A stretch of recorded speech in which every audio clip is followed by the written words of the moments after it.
If your Nissan Titan, Armada, or Infiniti QX56 makes this noise when changing the AC direction control knob, then you should watch this video to see just how easy it is to change the actuator yourself.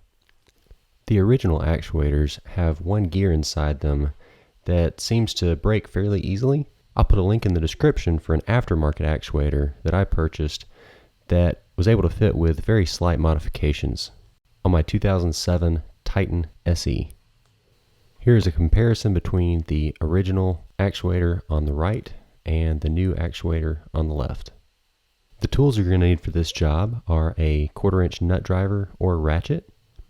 For metric, you'll need a 7mm open-end wrench and a 7mm and 5.5mm socket, or for standard, use a 9/32 open-ended wrench and 9/32 and 7/32 socket. The blend door actuator is located underneath the driver's side dash just to the right of the body control module. To start removing it, use the 7/32 or 5.5mm socket and remove the screw at the top, then the 9/32 or 7mm socket to remove one of the lower screws.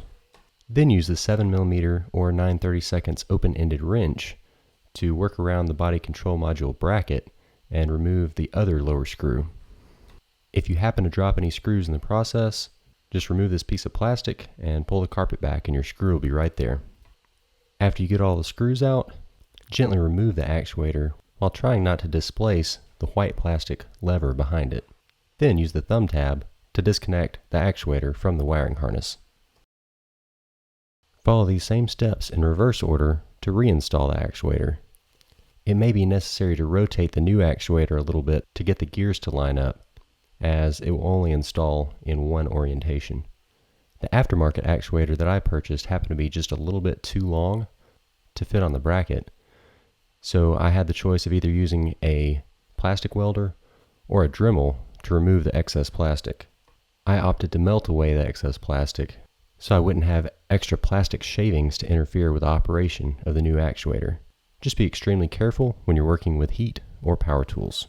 After getting the new actuator lined up, it's best to start with the lower right screw first, since it's the hardest to get to with the BCM bracket in the way.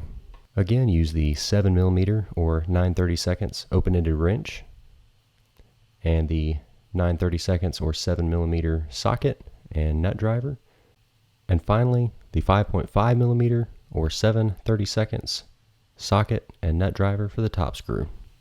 After you're all done, cut the key to the on position and test to make sure everything works. Thanks for watching. If you like this video or found it helpful, please give it a thumbs up. Also, please subscribe to the channel and comment down below if you have any questions or comments.